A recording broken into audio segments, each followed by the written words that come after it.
जय शिव शंभू। आप सभी को पंच दिवसीय महापर्व की बहुत बहुत बधाई। मैं एस्ट्रो देवेश आज आपसे धनतेरस, नरक चतुर्दशी और दीपावली की पूजा के मुहूर्त के विषय में बात करूंगा और आपको बताऊंगा इस दिन पूजा के विषय में छोटी छोटी लेकिन महत्वपूर्ण बातें। यह पंचवर्षीय पर्व जो धनतेरस से शुरू होकर भैया दूज तक चलता है, इसमें हम सबसे पहले बात करेंगे धनतेरस की। धनतेरस जो कि कार्तिक मास कृष्ण पक्ष की त्रयोदशी को मनाया जाता है और इस वर्ष त्रयोदशी तिथि 12 नवंबर प्रातः 9:30 से शुरू होकर 13 नवंबर शाम 5:59 यानी 59 मिनट तक रहेगी। अतः धनतेरस का त्यौहार 13 नवंबर शुक्रवार को मनाया जाएगा और धनतेरस पूजा का शुभ मुहूर्त शाम 5:38 से शाम 5:59 तक रहेगा, अर्थात यह मुहूर्त 21 मिनट का होगा। धनतेरस के दिन भगवान कुबेर तथा आरोग्य के देवता धन्वंतरी भगवान की पूजा की जाती है। भगवान कुबेर को महालक्ष्मी का खजांची यानी कैशियर माना जाता है और यह तो आप सब जानते ही हैं कि किसी भी महकमे के खजांची की बहुत अहम भूमिका होती है और महर्षि धन्वंतरी स्वास्थ्य तथा आरोग्य के देवता माने जाते हैं और उन्हें भगवान विष्णु का एक रूप भी माना जाता है। पौराणिक कथाओं के अनुसार महर्षि धन्वंतरी आज के दिन सागर मंथन से अमृत कलश लेकर अवतरित हुए थे, इसलिए आज के दिन बर्तन आदि खरीदने की प्रथा प्रचलित हुई। धनतेरस के दिन बर्तन, चांदी, सोना, आभूषण आदि की खरीदारी की जाती है। ऐसी मान्यता है कि इस दिन जो भी खरीदारी की जाती है उसमें 13 गुना वृद्धि होती है। व्यापारी वर्ग इस दिन नए बही खाते खरीदते हैं जिनका दीपावली पर पूजन किया जाता है। इस दिन आप अपनी खरीदारी के साथ साथ पीतल की कोई चीज़ अवश्य खरीदें। यदि पीतल की कोई भी चीज़, दिया हो छोटा सा बेशक, बट पीतल की चीज़ अवश्य खरीदें। यदि आपके घर में गंगा जली नहीं है, गंगा जली समझते हैं आप, इसमें गंगा जल रखा जाता है। यदि आपके घर में गंगा जली नहीं है तो इस दिन पीतल के गंगा जली, छोटी सी बड़ी सी, वो आपकी इच्छा है, अवश्य खरीदें और इस दिन गंगा जली में गंगा जल भरकर अपने घर के ईशान कोण यानी नॉर्थ ईस्ट कॉर्नर पर रखें। यह आपका अमृत कलश हो गया। पूजा के लिए एक कुबेर यंत्र, एक धन्वंतरी यंत्र चांदी अथवा तांबे में बना हुआ अपनी सामर्थ्य अनुसार खरीदें। 5 पीली कौड़ी, 5 गोमती चक्र और 1 बड़ा गोमती चक्र भी खरीदें। इस दिन झाड़ू खरीदने का भी विधान है क्योंकि झाड़ू के द्वारा घर की नकारात्मक ऊर्जा बाहर होती है। धनतेरस के दिन यमराज के निमित्त दीपदान किया जाता है। इसे घर की चौखट पर आटे का चौमुखा दीपक सरसों के तेल में जलाया जाता है और उस पर अक्षत पुष्प अर्पण किए जाते हैं, जिससे पूरे परिवार की अकाल मृत्यु से रक्षा होती है। विशेष रूप से यह दीपदान यदि गृह लक्ष्मी करे तो पूरा परिवार स्वस्थ रहता है। पूजा के समय पूजा स्थान में कुबेर यंत्र और धन्वंतरी यंत्र रखकर उनकी फल फूल निवेद आदि से पूजा अर्चना करें तथा कम से कम 1 माला कुबेर मंत्र की और 1 माला धन्वंतरी मंत्र की अवश्य करें। साथ में हनुमान चालीसा का पाठ करें।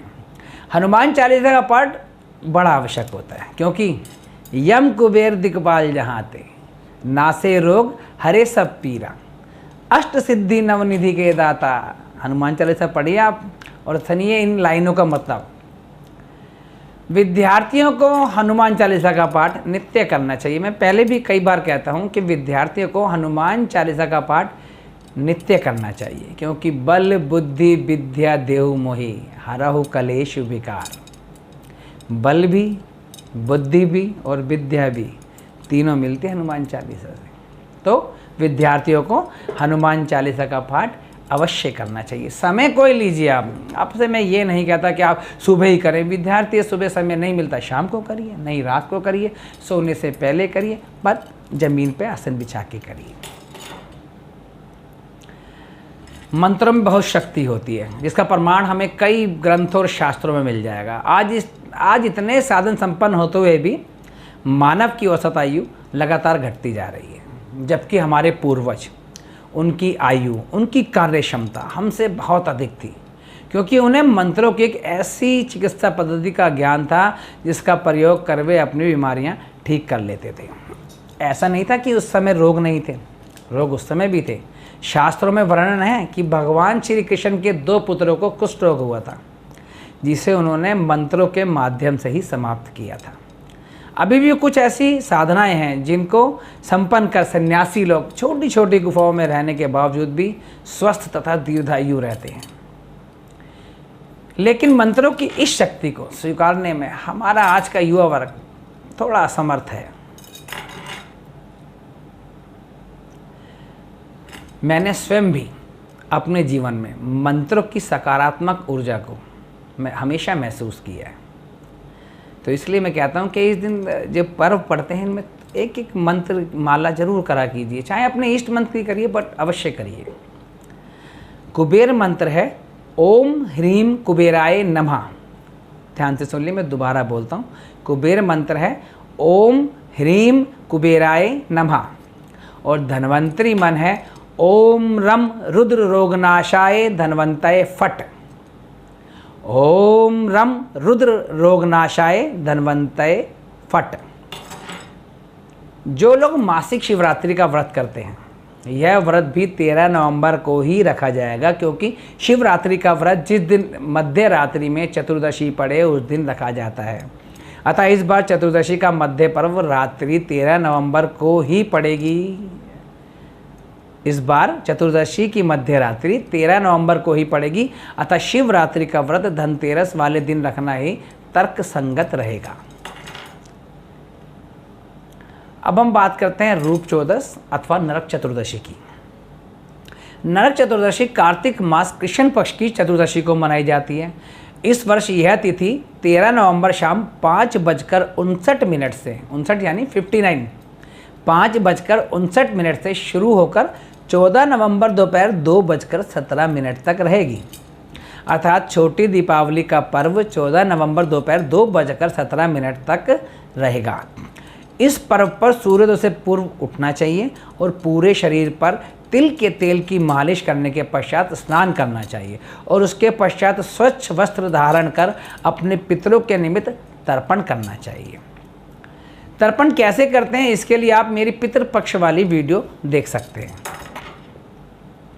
नरक चतुर्दशी को किया गया पूजन यमराज को प्रसन्न करने के लिए किया जाता है, जिसका उद्देश्य नरक यातनाओं से मुक्ति पाना होता है।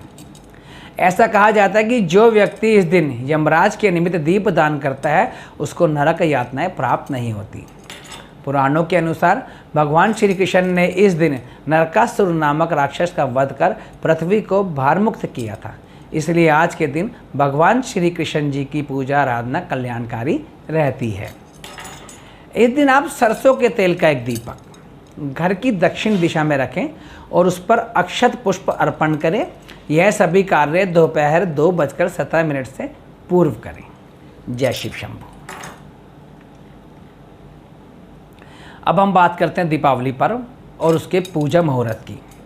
दीपावली का त्यौहार कार्तिक मास की अमावस्या को मनाया जाता है और इस वर्ष अमावस्या तिथि 14 नवंबर दोपहर 2:17 से शुरू होकर 15 नवंबर प्रातः 10:36 तक रहेगी। अर्थात इस बार नरक चतुर्दशी और दीपावली का पर्व 14 नवंबर को ही मनाया जाएगा। एक साथ दोनों पर्व मनाए जाएंगे। दीपावली पूजन के शुभ मुहूर्त कुछ इस प्रकार है, मैं आपको बताता हूँ, आप नोट कर लीजिए। एक तो छोटा सा मुहूर्त है दोपहर 2:17 से दोपहर 2:30 तक, सिर्फ 13 मिनट का यह मुहूर्त है। लेकिन इस मुहूर्त का इस्तेमाल आप अपने व्यापारिक स्थल की पूजा के लिए कर सकते हैं। दूसरा, शाम 5:30 से शाम 5:26 तक वृषभ लगन रहेगी। रात्रि 12:05 से 2:22 तक, दोपहर 2:47 से 4:07 तक अमृत चौघड़िया, ये चौघड़िया मुहूर्त है। रात्रि 8:47 से 10:26 तक शुभ चौघड़िया मुहूर्त। रात्रि 10:26 से 12:06 तक अमृत चौघड़िया मुहूर्त। ये 3 मुहूर्त मैंने आपको चौघड़िया मुहूर्त बताए हैं। सर्वात सिद्ध योग 14 नवंबर प्रातः 6:43 से रात्रि 8:09 तक रहेगा। सर्वार्थ सिद्ध योग क्या होता है? सर्वार्थ सिद्ध योग का मतलब है सर्व अर्थ सिद्ध योग, अर्थात इस योग में किए गए सभी कार्य सिद्ध एवं मंगलकारी होते हैं। आप अपनी सुविधा अनुसार इन मुहूर्तों का लाभ दीपावली की पूजा के लिए उठा सकते हैं।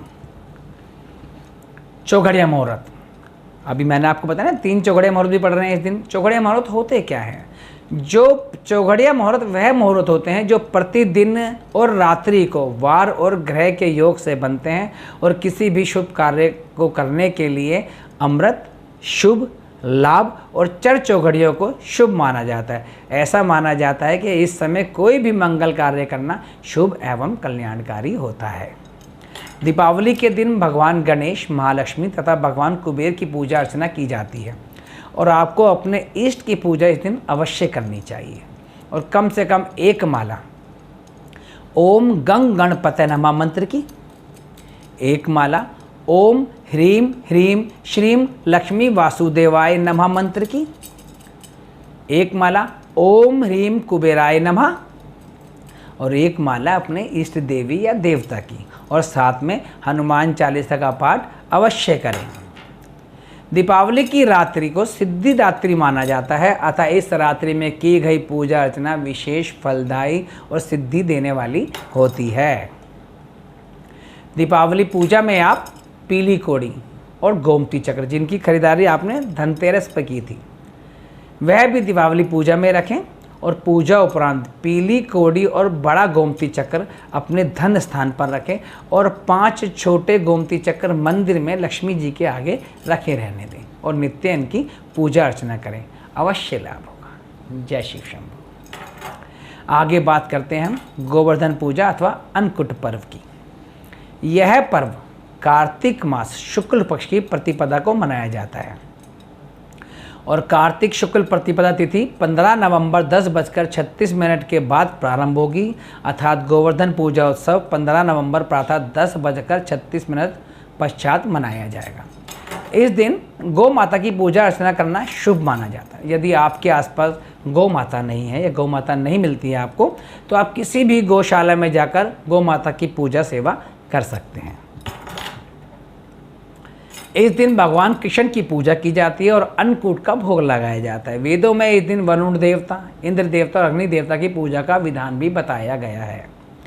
इस दिन गाय के गोबर से गोवर्धन पर्वत की प्रतिकृति बनाई जाती है और उसकी धूप दीप आदि से पूजा अर्चना की जाती है तथा पकवान और पंचामृत का भोग लगाया जाता है। इस दिन आप हरे कृष्ण कृष्ण कृष्ण हरे हरे, हरे राम राम राम हरे हरे मंत्र की 16 माला अवश्य, कम से कम 1 माला अवश्य करें। पूजा का समय शाम 5:27 से 7:22 तक रहेगा और वृषभ लगन रहेगी। पंचवर्षीय महापर्व की श्रृंखला में 5वां पर्व है भैया दूज। भाई बहनों के प्रेम का यह पर्व कार्तिक मास शुक्ल पक्ष की द्वितीय तिथि को मनाया जाता है और द्वितीय तिथि का आरंभ 16 नवंबर प्रातः 7:06 के पश्चात होगा, अर्थात भाई दूज का पर्व 16 नवंबर को मनाया जाएगा। भाई दूज के दिन बहनें अपने भाइयों को तिलक कर उनकी लंबी आयु और सुख समृद्धि की कामना करती हैं। इस दिन तिलक का समय दोपहर 1:53 से 2:36 तक रहेगा, लेकिन दोपहर 2:36 तक सर्वार्थ सिद्ध योग भी बना रहेगा। इसलिए बहनें इस दिन प्रातः 9 बजे से दोपहर 2:36 तक का समय भाइयों के तिलक के लिए उपयोग कर सकती है, क्योंकि इस समय तक सर्वार्थ सिद्ध योग बना रहेगा। सर्वार्थ सिद्ध योग, सर्व अर्थ सिद्ध योग। जय शिव शंभू। यदि आपको मेरा आज का यह वीडियो पसंद आया हो तो इसे लाइक और सब्सक्राइब करें तथा अधिक से अधिक शेयर करें और सब्सक्राइब के बाद बेल का बटन अवश्य दबाएं। देखिए, अगर आपको मेरी वीडियो पसंद आती है या मेरी बातें आपको पसंद आती है, जो मैं आपको भी बातें बताता हूँ, जो नॉलेज देता हूँ, अगर आपको पसंद आती है तो मेरी वीडियो को अधिक से अधिक लाइक कीजिए।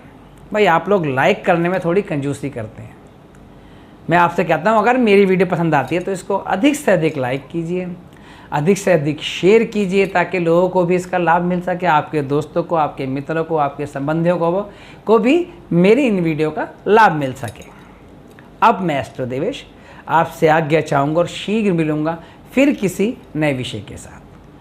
आप सभी के घर में सुख शांति समृद्धि हमेशा बनी रहे। जय शिव शंभू।